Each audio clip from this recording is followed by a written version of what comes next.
ஐயோ இல்லைங்க, அவரெல்லாம் நிறையா பண்ணிட்டாரு. நான் இப்போ தான் ஆரம்பிச்சிருக்கேன். டைட்டில் பல்ட்டி வந்து இப்போது பாலக்காடு, கேரளாவில் பாலக்காடுக்கு அப்புறம் திருச்சூர் அந்த ஏரியாவில் பல்ட்டிங்கிற பேர் வந்து புதுசு. ஏன்னா அங்கே வந்து இந்த வேர்டை யாரும் யூஸ் பண்ண மாட்டாங்க. தமிழ்நாட்டில் எல்லாருக்கும் தெரியும் பல்ட்டியர் மச்சான் நம்ம சொல்லுவோம். தென் பாலக்காடு என்னோட ஊர்லேயும் அந்த பேர் ரொம்ப பாப்புலர். ஸோ எனக்கு வந்து புது ஒரு டைட்டில் தேவைப்பட்டுச்சு. எல்லாமே நிறைய இதில் புது விஷயங்கள் இருக்கிறதுனால டைட்டில் மட்டும் அதுவும் புதுசாக வச்சுக்கலான்னு சொல்லிட்டு நாங்கள் நிறைய யோசித்தோம். நிறையா டைட்டில் போனோம். ஆனால் இப்போ வந்து இதில் ஷெயின் அந்த கிளிம்ஸில் ஜம்ப் பண்ணியிருப்பான். அது வந்து ப்ரோவில் லைன் ஜம்ப், சூப்பர்மேன் ஜம்ப்லாம் சொல்லுவோம். ஸோ எனக்கு என்னென்னா பல்ட்டிங்கிற இதை வந்து நம்ம பல்ட்டி அடிப்போம் இல்லையா, ஸோ அதை வச்சு அதை கனெக்ட் பண்ணேன்.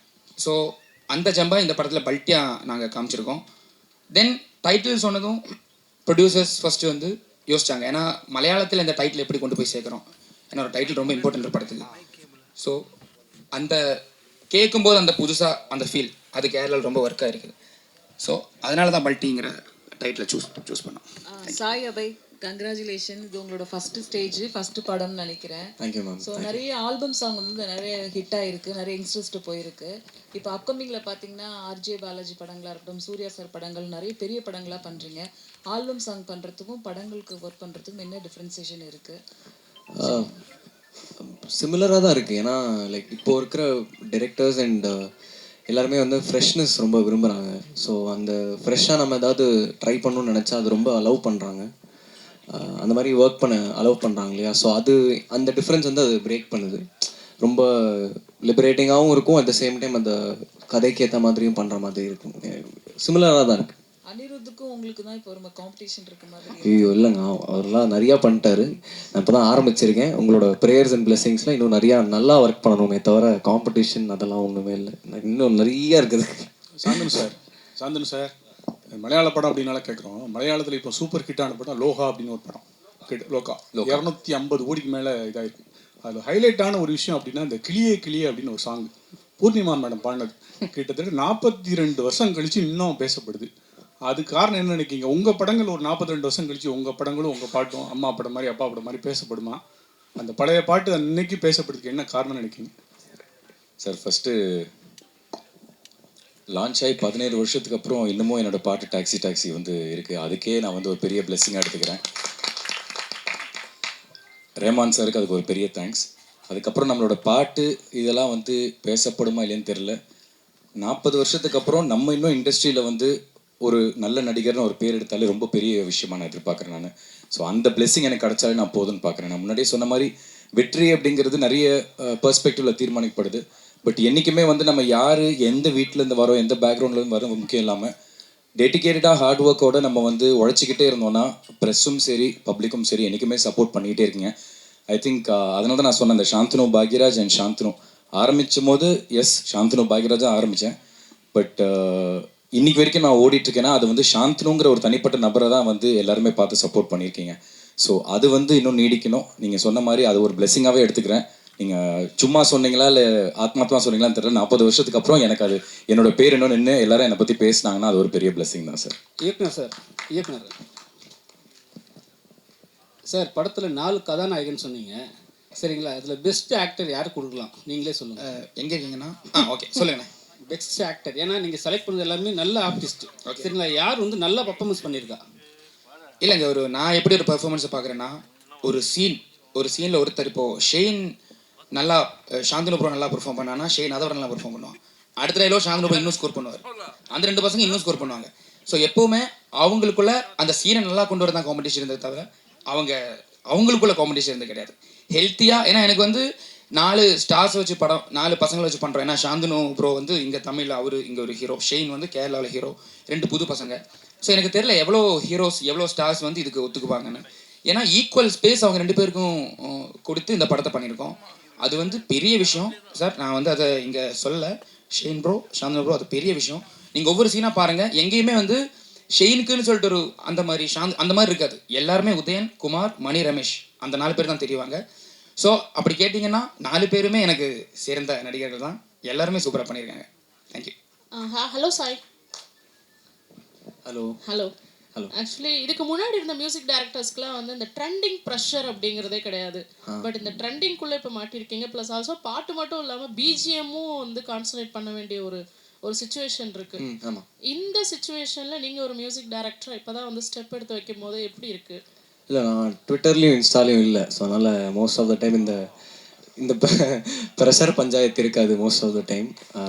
அண்ட் அதை வந்து இல்லை, கிரிட்டிசிசம் அதெல்லாம் எடுத்துக்கணும்னு நினைக்கிறேன். நானும் என்னென்னலாம் ஏதாவது சஜஷன்ஸ் இந்த மாதிரி சொல்லுவாங்க, அது இப்போவே நல்லா அதெல்லாம் எடுத்துக்கிட்டு நல்லா ஒர்க் பண்ணணும்னு ஆசைப்பட்றேன். அண்ட் அதையும் தாண்டி அது நிறையா டைம் சாப்பிடுதுன்னு நினைக்கிறேன் இந்த ரெண்டு விஷயங்களும். ஸோ அதனால் அது ரெண்டுமே இல்லை. நான் வந்து ஒரு டைப் பேட் ஃபோன் வச்சு தான் இப்போது ஒர்க் பண்ணிட்டுருக்கேன் ஸ்டூடியோவில். So communication only through that. Hello Shine, welcome to Chennai. So actually நீங்கள் வந்து ரொம்ப செலக்டிவாக தான் அதர் லாங்குவேஜஸில் மூவி செலக்ட் பண்ணுறீங்க. நிறைய ஸ்டோரிஸ் வந்திருக்கும். என்ன ஸ்டோரியில் இருந்தால் உங்களை இம்ப்ரெஸ் பண்ணலாம், நீங்கள் வந்து ஓகே சொல்லுவீங்க? என்ன ரோல் எப்படி இருக்கணும், எப்படி கதை சூஸ் பண்ணுவீங்க? ஆக்சுவலி இப்போ நான் யோசிக்கிறேன்னா ஒரு கதாமூல்யமாக இருக்கணும். ஆனால் அந்த அட் த சேம் டைம் அது கொஞ்சம் கமர்ஷியலாக பேக்கேஜிங்காக இருக்கணும் தான் நான் நினைக்கிறேன். ஆனால் அப்படி இருந்தால் மட்டும்தான் தியேட்டரில் ஒரு கொஞ்சம் நிறைய ஆடியன்ஸை ஐ மீன் மாஸ் ஆடியன்ஸில் கூட அட்ராக்ட் பண்ண மாதிரி. ஆனால் எப்படி சொல்கிறது, மசாலா என்டர்டெய்னர் மாதிரி இல்லை, கண்டென்ட் இருக்கணும். ஆனால் அதில் கொஞ்சம் கமர்ஷியல் ஃப்ளேவரும் எல்லாம் இருந்தால் கொஞ்சம் கூட ஆடியன்ஸ்க்கு ஐ மீன் மாஸாக அட்ராக்ட் பண்ண முடியும் தான் நினைக்கிறேன். சாந்தனு சார், 17 வருஷத்துக்காக 16 வருஷத்துக்கு பிறகு இப்போ மலையாளத்தில் அறிமுகமாகிருக்கீங்க 2வது முறையாக. உங்களுக்கு என்ன மாதிரியான இதை ஏற்படுத்தி தரும் அந்த படம் உங்களுக்கு? சார், நான் முன்னாடியே சொன்ன மாதிரி சாந்தனு பாக்யராஜா அப்படின்னு பார்க்காம தங்கம்ல நடித்த சாந்தனு, ப்ளூ ஸ்டாரில் நடித்த சாந்தனு பார்த்து தான் வந்து உன்னி எனக்கு இந்த வாய்ப்பு கொடுத்தாரு. ஸோ அதுவே எனக்கு ஒரு பெரிய வெற்றியாக நான் பார்க்குறேன். அது ஒரு வெற்றியாக பார்க்குறப்போ கண்டிப்பாக இந்த குமார் கதாபாத்திரத்தில் இது நான் ஆக்சுவலாக ப்ளூ ஸ்டாரோட நான் நிறைய கம்பேர் பண்ணியிருக்கேன், சில இன்டர்வியூஸில் பேசியிருப்பேன். ப்ளூ ஸ்டார் அந்த ராஜேஷ்ங்கிற கதாபாத்திரத்துக்கு எத்தனை கிராஃப்ஸ் இருந்துச்சோ அவ்வளோ ஸ்கோப் இருந்துச்சு எனக்கு பெர்ஃபார்ம் பண்ணுறதுக்கு. பிகாஸ் ஃப்ளாட்டாக ஒரு இமோஷனில் ஒரு கிராஃபில் போகாமல் ஒரு கதாபாத்திரத்துக்கு நிறைய கிராஃப்ஸ் வரப்போ வந்து நம்ம பெர்ஃபார்ம் பண்ணுறதுக்கான ஸ்கோப் இருக்கும், நிறைய இமோஷன்ஸ் காட்ட முடியும். அந்த மாதிரி வந்து இந்த குமார் கதாபாத்திரம் வந்து ஒரு பெரிய கிராஃப் இருக்குது, ஏகப்பட்ட இமோஷனல் சேஞ்சஸ் இருக்கும். ஃப்ரெண்ட்லியாக இருப்பான், திடீர்னு நெகட்டிவாக இருப்பான், திடீர்னு ஒரு கில்ட் ட்ரிப்குள்ளே போவான், அதுக்கப்புறம் எதையுமே சமாளிக்க முடியாத ஒரு சூழலில் மாட்டிக்கிற மாதிரி ஒரு சுச்சுவேஷனில் இருப்பான். ஸோ இது ரொம்ப ஒரு ட்ரிக்கியான ஒரு கேரக்டர். ஒரு கத்தி மேலே நடக்கிற மாதிரி லைட்டாக இப்படி ஸ்லிப் ஆச்சுன்னா அவன் நெகட்டிவ் ஆயிடுவான், இல்லை அப்படி ஸ்லிப் ஆச்சுன்னா ரொம்ப பாசிட்டிவாக தெரியுவான். ஸோ ரெண்டுத்துக்கும் நடுவில் பெர்ஃபார்ம் பண்ணணும். அதை நான் எந்த அளவுக்கு பண்ணியிருக்கேன்னு தெரில, நீங்களாக தான் பார்த்துட்டு சொல்லணும். பட் டைரக்டர் அண்ட் ப்ரொடியூசர்ஸ் எல்லாருமே படம் பார்த்துட்டு அவங்க ரொம்ப ஸ்ட்ராங்காக பிலீவ் பண்ணுறாங்க. இது மலையாளத்தில் வந்து எனக்கு கண்டிப்பாக இதுக்கப்புறம் உங்களுக்கு நிறைய கால்ஸ் வரும். அண்ட் என்ன பர்டிகுலராக நம்ம சொல்லியிருக்காங்கன்னா, தயவு செஞ்சு எங்ககிட்ட கேட்டு அடுத்து கமிட் பண்ணுங்கள். பிகாஸ் இந்த படம் பல்டி ரிலீஸ் ஆனதுக்கப்புறம் உங்களுக்கு நிறைய கால்ஸ் வரும் மலையாளத்தில். ஸோ அதை வந்து கரெக்டாக சூஸ் பண்ணி எடுத்திங்கன்னா உங்களுக்கு மலையாளத்தில் ஒரு பெரிய கிராஃப் ஏறும்னு சொல்லியிருக்காங்க. ஸோ நம்மளுக்கு எல்லா சினிமா ஒன்று தாங்க, தமிழ் சினிமா இருக்கட்டும் மலையாள சினிமா, அது ரெண்டுத்திலே நடிக்க மட்டும் தான் நம்ம ஆசைப்பட்டு வரும். நம்மளோட உழைப்பை மட்டும் தான் நம்மளால் போட முடியும். சக்ஸஸ்ங்கிறது அதெல்லாம் தாண்டி. பட் அந்த உழைப்பை நம்ம 100% போட்டுகிட்டே இருந்தோம்னா அதுதான் இன்றைக்கி எனக்கு 17 வருஷம் கூட்டு வந்திருக்கு. அதை நான் ஸ்ட்ராங்காக நம்புகிறேன். ஸோ கண்டிப்பாக பல்டி முடிஞ்சதுக்கப்புறம் அதோட வரவேற்பு எப்படி இருக்குங்கிறது படம் பார்த்துட்டு நீங்கள் ஆடியன்ஸில் தான் சொல்லணும். பட் கண்டிப்பாக என்னோட உழைப்பு வீண் போகாது அப்படிங்கிறத நம்புகிறேன். அது அந்த உழைப்புக்கு இவங்கெல்லாம் ஒரு வாய்ப்பு கொடுத்தா எனக்கு அது ஒரு பெரிய நன்றி சொல்லிக்கலாம் சார். டைரக்டர் உன்னி சார், செல்வராகவன் வந்து அவர்கிட்ட கதை சொல்கிறதுக்கே நீங்கள் பயந்தீங்க. இங்கே தான் இருக்கேன். சொல்லுங்கண்ணே. செல்வராகவன்கிட்ட கதை சொல்லவே பயந்தீங்க. ஆமாம். அவர்கிட்ட இப்போ வேலை வாங்கியிருக்கீங்க. அவருடைய கேரக்டர் பேர் என்ன? அவர் என்ன மாதிரி கேரக்டர் நடிச்சிருக்கிறாரு? அவருடைய கேரக்டர் பேர் பொற்தாமரை பைரவன். அவர் வந்து இதில் ஒரு என்ன சொல்கிறது, ஸ்பாயிலர் ஆகக்கூடாது, ஒரு antagonist, one of the antagonist. அதை விட புதுசாக ஒன்று பண்ணியிருக்காரு. ஸோ வை செல்வா சார்னா, இந்த படத்தில் எங்களுக்கு வந்து இது வரைக்கும் அந்த மூடில் விஷுவலாக அந்த மாதிரி இமேஜ் வராத ஒருத்தர் வேணுங்கிற மாதிரி இருந்துச்சு. ஸோ அதனால தான் செல்வா சாரை சூஸ் பண்ணோம். ஸோ அவர் நிறைய நல்லா பண்ணியிருக்காரு. இதில் எனக்கு மெமரபிளான மூமெண்ட்ஸ் எப்படின்னா, எல்லாருக்கும் எல்லா டைரக்டருக்கும் வந்து எல்லாருக்கிட்டையும் ஒர்க் பண்ணும்போது செல்வா சார் மட்டும் கால் ஷீட் மட்டும் நான் தேடி பார்ப்பேன், நாளைக்கு வராரா, 22 நாள் ஒர்க் பண்ணியிருக்காரு நம்ம கூட. ஸோ என்னென்னா நான் கேட்டிருக்கேன் அவருக்கு, சார் நான் வந்து ஸ்போர்ட் எடிட்டராக நீங்கள் பார்க்குறதுல என்ன சார்? இல்லை உன்னி அது தெரியும் எனக்கு, எப்படி வருது படம் எப்படி வருது எனக்கு தெரியும். அதுதான் எனக்கு வந்து ஃபஸ்ட்டு கிடைச்ச அவார்ட் செட்டில். ஐ திங்க் 50வது 60வது நாள் நான் கேட்டேன், சார் இவ்வளோ நாள் படம் முடிஞ்சிருக்கு, நீங்கள் ஒரு சீன் வந்து பார்க்கல. இல்லை ஒன்று எனக்கு தெரியும்னு சொன்னார். அது பெரிய ஒரு விஷயம். ஸோ செல்வா சார் கேரக்டர் வந்து இதில் மலையாளம் பேசியிருக்காரு. அது பெரிய surprise. I think trailer 21 release பண்ணுறோம், அதில் உங்களுக்கு தெரியும். அவரும் என்னென்னா அந்த பார்டரில் இருக்கிற கேரக்டர் தமிழ் பேசணும், தென் மலையாளம் தமிழ் சாயலில் பேசணும். அவருக்கும் அது சேலஞ்சிங்காக இருந்துச்சு. தென் ஃபஸ்ட்டு நான் கேட்டேன், சார் சில டைலாக்ஸ் தமிழுக்கு மாத்திரமா? இல்லை நான் மலையாளமே பேசுகிறேன்னு சொல்லிட்டு நிறைய எஃபர்ட் எடுத்து அவரும் மலையாளம் பேசியிருக்காரு. சிம்பிளாக சொல்லணும்னா டெவலிஷ், அதான் செல்வா சார் கேரக்டர் இதில் நான் சொல்லுவேன். பாருங்கள். Director. Yes, சொல்லுங்கள். Congratulations. Thank you. The teaser looks fantastic. Shanthu in particular, you look very, very good. Thank you. Okay, coming back to you. உங்கள் படம் வந்து this is about கபடி இல்லைங்களா? Bro kabaddi is going on right now. And இன்னொரு பக்கம் traditional kabaddi இருக்கு. There's a slight difference between both variants of the sport. இந்த படத்தில் நீங்கள் எந்த ஃபார்ம் ஆஃப் கபடியை வந்து டீல் பண்ணியிருக்கீங்க? 1. 2, the inspiration for the story. எங்கிருந்து, where did the story start from? What was the spark for the story? And 2, usually Malayalam has very good writers. In fact, most of your films work big time because you have specialists for that. உங்கள் படம் நீங்களே எழுதியிருக்கீங்க. Have other writers contributed, helped in any way? Sir first கொஸ்டினுக்கு answer வந்து, இப்போ நம்ம ஒரு kabaddi first வந்து பல்ட்டியை வந்து கபடி படத்தை தாண்டி கபடி இதில் ஒரு கேரக்டர் எலிமெண்ட் மாதிரி தான் இருக்கும். ஏன்னா ஃபஸ்ட்டு நம்ம ஒரு ஸ்கிரிப்ட் எடுக்கும்போது டான்ஸுங்கிறத பிளான் பண்ணுவோம் இல்லையா? ஒரு ஸ்போர்ட்ஸ் படம்னா கிளைமேக்ஸ் வந்து அந்த ஹீரோ அந்த ஸ்போர்ட்டில் ஜெயிக்கிறானா இல்லையா, அந்த மாதிரி இருக்கும் நிறைய. அதையே பிரேக் பண்ணியிருக்கோம். ஏன்னா கபடி இதில் இருக்குது, ஆனால் இது வந்து ஃபுல் அண்ட் ஃபுல் கபடி படம் கிடையாது. பட் கபடி இருந்திருக்கும்.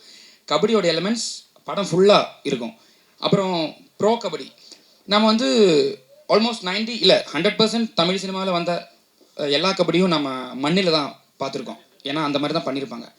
எங்களுக்கு என்னென்னா நிறைய ஜம்ப்ஸ், நிறைய ட்ரிக்ஸ் யூஸ் பண்ண வேண்டியதாக இருக்குது. இப்போ எப்படி சொல்லணும்னா அதுக்காகவே ஒரு எக்யூப்மெண்ட் கொண்டு வந்து அந்த மாதிரி ஷூட் பண்ணோம். இப்போ ஷெயின் வந்து ரைட் போய் திருப்பி வர்ற வரைக்கும் சிங்கிள் ஷாட்லாம் பிளான் பண்ணியிருக்கோம். ஏன்னா இந்த படத்தில் கபடியை காமிக்கிறோம். அப்போ ஒரு ஸ்டடி, ஒரு R&D பண்ணும்போது பின்னாடி போகும்போது கபடி எல்லாத்தையும் பார்க்கும்போது புதுசாக என்ன பண்ணலாங்கும்போது, ஓகே நம்ம வந்து இதை ப்ரோவாக பண்ணலாம், மேட்டில் பண்ணலாம். ஸோ அப்படின்னா நிறைய ட்ரிக்ஸ் பண்ண முடியும், அந்த இன்ஜுரி அந்த பிரச்சனை வராது சொல்லிட்டு நாங்கள் ப்ரோவோடைய விதிமுறைகளை யூஸ் பண்ணியிருக்கோம். தென் சேம் டைம் அந்த லோக்கல் டச் விடக்கூடாது அந்த கமெண்ட்ரியில். ஏன்னா இப்போ ப்ரோ பார்த்தீங்கன்னா கமெண்ட்ரி வேறு மாதிரி இருக்கும். நம்ம வந்து இந்த கபடியை நம்ம மக்களுக்கு கொடுக்கும்போது அந்த கபடியில் இருக்கிற அந்த நார்மல் லோக்கல் கபடியில் இருக்கிற அந்த ஃப்ளேவர், அந்த டைலாக்ஸ், அந்த குசும்பு எல்லாமே வேணும். ஸோ அதுவும் இருக்கும், இதுவும் இருக்கும், ரெண்டும் மிக்ஸ் பண்ணி தான் பண்ணியிருக்கோம். என்ன இதில் கபடியில் புதுசாக இருக்குன்னா அந்த ரைட்ஸ் எல்லாமே நேஷ்னல் பிளேயர்ஸ் தான்.